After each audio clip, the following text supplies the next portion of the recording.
Hello everyone. आज हम ये अपनी सपोर्ट मटेरियल की क्लास 10th की ये जो बुक है इसका चैप्टर नंबर 9 कर रहे हैं, तो उसकी थर्ड वीडियो करेंगे। और उसमें हमने अभी तक की 2 वीडियो में हमने क्वेश्चन नंबर 1 से लेके 8 तक कंप्लीट किए हैं। अब हम क्वेश्चन नंबर 9 से स्टार्ट करेंगे। तो मैं क्वेश्चन आपको इंग्लिश मीडियम की बुक से कराऊंगी, तो हिंदी मीडियम के बच्चे, ताकि उनको प्रॉब्लम ना हो, इस बुक से या तो क्वेश्चंस का स्क्रीनशॉट ले सकते हैं। 9 से हम स्टार्ट करेंगे और ये क्वेश्चन है आगे। और बाकी इन क्वेश्चंस का जो पीडीएफ है वो आपको डिस्क्रिप्शन बॉक्स में भी मिलेगा। अगर आपको यहाँ मतलब स्क्रीनशॉट नहीं लेना तो आप वहाँ से भी देख सकते हैं। चलिए बच्चों, करते हैं आगे। क्वेश्चन नंबर हम 9 पढ़ेंगे। A kite is flying at a height of 5√3 metre from the horizontal and it attach with a wire it attach with a string and make an angle of 60 degree with the horizontal. Find the length of the string. तो जैसे kite आपका उड़ रहा है तो आप ये समझिए ये हॉरिजॉन्टल है, यानी कि ये ज़मीन है, और यहाँ कहीं किसी हाइट पे आपका एक काइट ए पॉइंट पर उड़ रहा है। ये एक काइट है और ये एक स्ट्रिंग से बंधा हुआ है, यानी कि एक धागे से बंधा हुआ है। तो धागा इस तरह से होगा, ज़मीन पर किसी पॉइंट बी से समझ लो आपका धागा बंधा हुआ है। तो ये इस क्वेश्चन में कहते हैं कि a kite is flying at the height of 50√3 metre. तो ये जो है हाइट काइट की हुई, A C is the height, तो ये आपका होगा 50√3 मीटर फ्रॉम द हॉरिजॉन्टल। ये हॉरिजॉन्टल यानी कि क्षैतिज रेखा है आपकी। क्षैतिज रेखा मतलब ऐसे सीधी रेखा जो होती है, खड़ी वाली रेखा को हम वर्टिकल लाइन बोलते हैं। It is attach with a string, तो स्ट्रिंग हो गई हमारी ए बी, और and make an angle of 60 degree. यहाँ पे शो किया हुआ है 60 डिग्री का एंगल है। तो हॉरिजॉन्टल के साथ ये जो धागा है, स्ट्रिंग है, ये 60 डिग्री का आपका एंगल बना रहा है। Find the length of the wire, यानी कि हमें वायर की लेंथ बतानी है। तो हमें क्या फाइंड आउट करना, वायर तो ये है आपका, यानी कि आपको ए बी फाइंड करना। तो इसको एक्स एज्यूम कर लीजिए आप, एक्स मीटर, ठीक है। तो हमें वायर का लेंथ फाइंड करना है। तो मैंने आपको पहले ही बताया, हम बेसिक 3 जो हमारे ट्रिग्नोमेट्रिक रेशियो हैं, यानी कि sine cos tan, maximum time, इस तरह के क्वेश्चंस में उन्हीं का यूज़ करेंगे। और वो वाला रेशियो हम यूज़ करेंगे साइन कॉस टेन में से जिसमें जो या तो हमें साइड गिवन है वो यूज़ हो, या जो फाइंड आउट करनी है वो यूज़ हो। तो यहाँ पे आप देखेंगे 90 का एंगल होगा। 90 के सामने वाली साइड को हम हाइपोटेन्यूज यानी कि कर्ण कहते हैं हिंदी में, ठीक है। तो हाइपोटेन्यूज, और ये हो गया आपका थीटा, यानी कि एंगल के सामने वाली साइड होती है आपकी परपेंडिकुलर। तो ए सी आपका यहाँ पे परपेंडिकुलर होगा, यानी कि लंब होगा, ठीक है। तो आपको कौन सा रेशियो यूज़ करना है जिसमें लंब और कर्ण यानी कि परपेंडिकुलर और हाइपोटेन्यूज है, तो वो होता है हमारा साइन थीटा। तो साइन थीटा होता है परपेंडिकुलर ओवर हाइपोटेन्यूज। तो परपेंडिकुलर जैसा कि आप देख रहे हैं वो है आपका 50√3 मीटर, और हाइपोटेन्यूज हमें फाइंड करना है।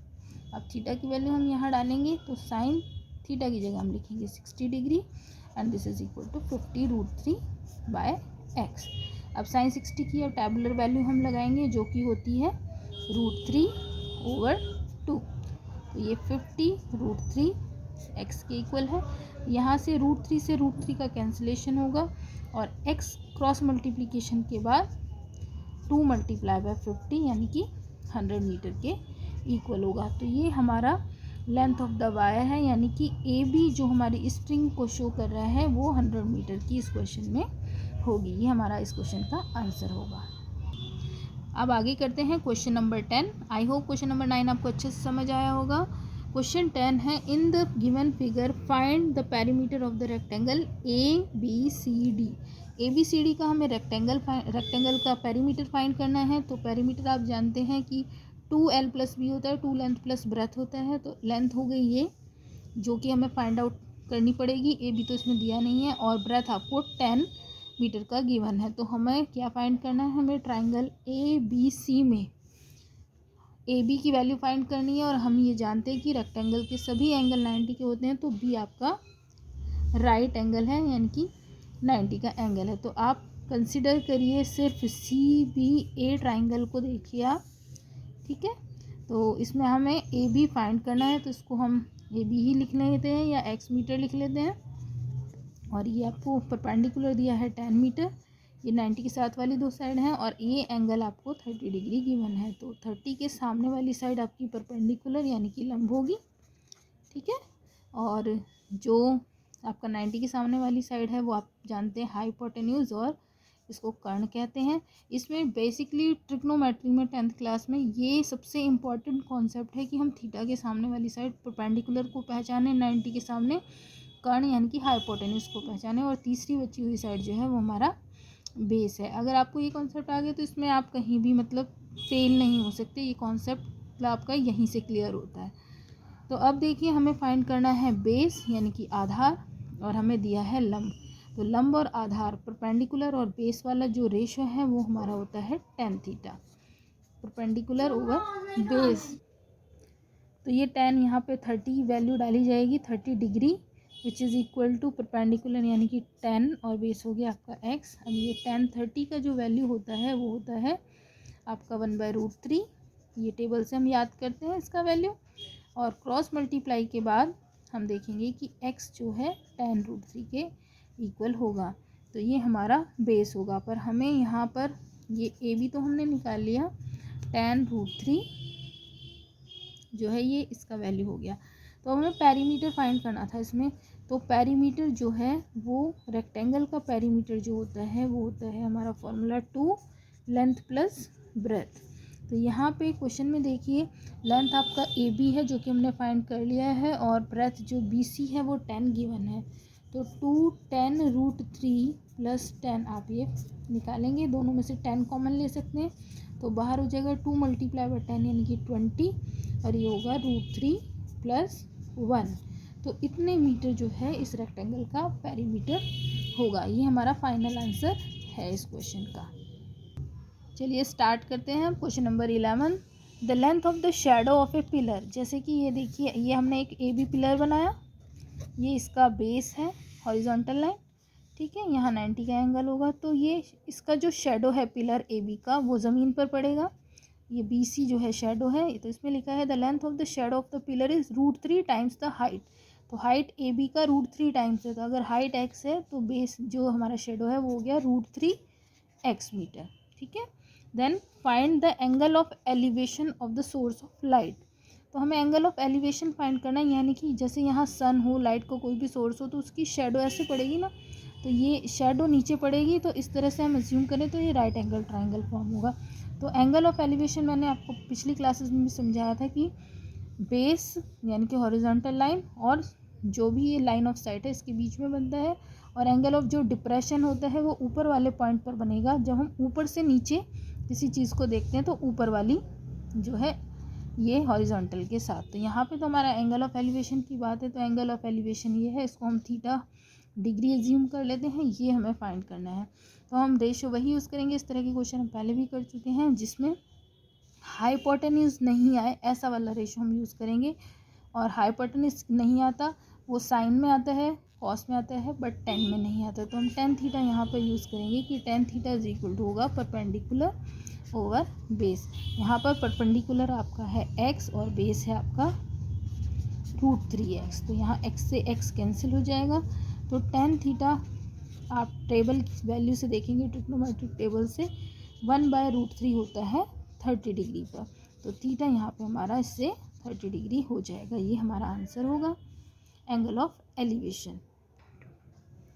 आगे हम देखते हैं क्वेश्चन नंबर 12। इसमें आपको फिगर पहले से बना के दिया है और लिखा है find the value of DC। तो देखिए मैंने फिगर पहले से बना के रखा है यहाँ पर।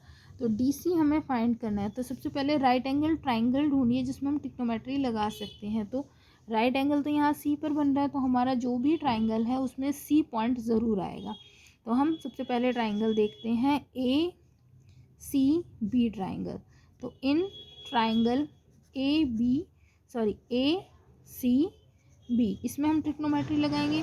तो इसमें हम वो रेशो यूज़ करेंगे जिसमें जो चीज़ हमें फाइंड करनी है वो है, और जो दिया हुआ है या कॉमन है कुछ इस तरह की साइड। तो जैसे ये देखिए इसमें 10 दिया हुआ है हमें, ये इतना पार्ट, ये पार्ट नहीं दिया, ये हमें फाइंड करना है, तो इसको हम DC ही रहने देंगे, नहीं तो इसको हम X ले लेंगे। और इसमें जो बेस है वो भी हमें नहीं गिवन है, तो इसको हम Y ले सकते हैं, नहीं तो BC ही रखेंगे। इसको मैं Y एज्यूम कर रही हूँ। तो हम इस बड़े ट्राइंगल ए सी बी में चल रहे हैं, उसमें हम लगाएंगे tan थीटा, क्योंकि हाइपोटेन्यूज का कोई रोल नहीं है उसमें, परपेंडिकुलर और बेस यूज़ हो रहा है। 90 के सामने जो साइड होती है वो हमारा हाइपोटेन्यूज यानी कि कर्ण होता है। तो हम लगाएंगे यहाँ पर tan थीटा। अब बड़े ट्राइंगल ए सी बी में एंगल हमें ये 45 दिया हुआ है एलिवेशन, तो tan 45 डिग्री होगा हमारा परपेंडिकुलर हमारा ए सी है, तो ए सी को हम लिखेंगे tan plus X over base Y. तो tan 45 का यहाँ वैल्यू लगाएंगे जो कि होता है 1, तो ये हुआ tan plus X by Y. तो यहाँ से हमें इक्वेशन मिलेगी क्रॉस मल्टीप्लिकेशन के बाद कि y का वैल्यू हुआ tan प्लस एक्स, इसको हम फर्स्ट इक्वेशन कर देंगे। अब देखिए आपका दूसरा जो राइट एंगल ट्राइंगल है इसमें आपको दिखाई दे रहा है DCB। तो DCB ट्राइंगल में हम ट्रिग्नोमेट्री फिर से लगाएंगे। इन ट्राइंगल DCB आप फिर से tan थीटा लगाइए, पर यहाँ पर देखिए यहाँ पे आपको एंगल थीटा जो है गिवन नहीं है, ये एंगल नहीं गिवन है ना, तो ये आपको पूरा एंगल 45 गिवन था इस क्वेश्चन में, पर स्मॉलर एंगल गिवन नहीं था। तो अगर आप tan थीटा लगाते भी हैं तो इसमें परपेंडिकुलर आपका x ओवर y होगा। अब यहाँ से अगर थीटा आपको गिवन होता तो x और y में एक इक्वेशन बनती और आप फर्स्ट और सेकंड इक्वेशन को इक्वेशन इन टू वेरिएबल की तरह से सॉल्व कर दे।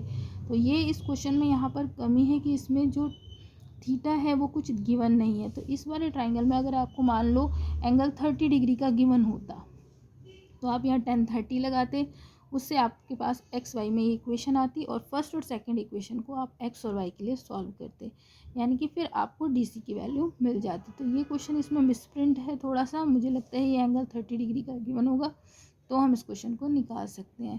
तो जो शॉर्ट आंसर टाइप क्वेश्चन है अब वो नेक्स्ट वीडियो में हम उनको लेंगे। ये 1 मार्क वाले क्वेश्चन थे।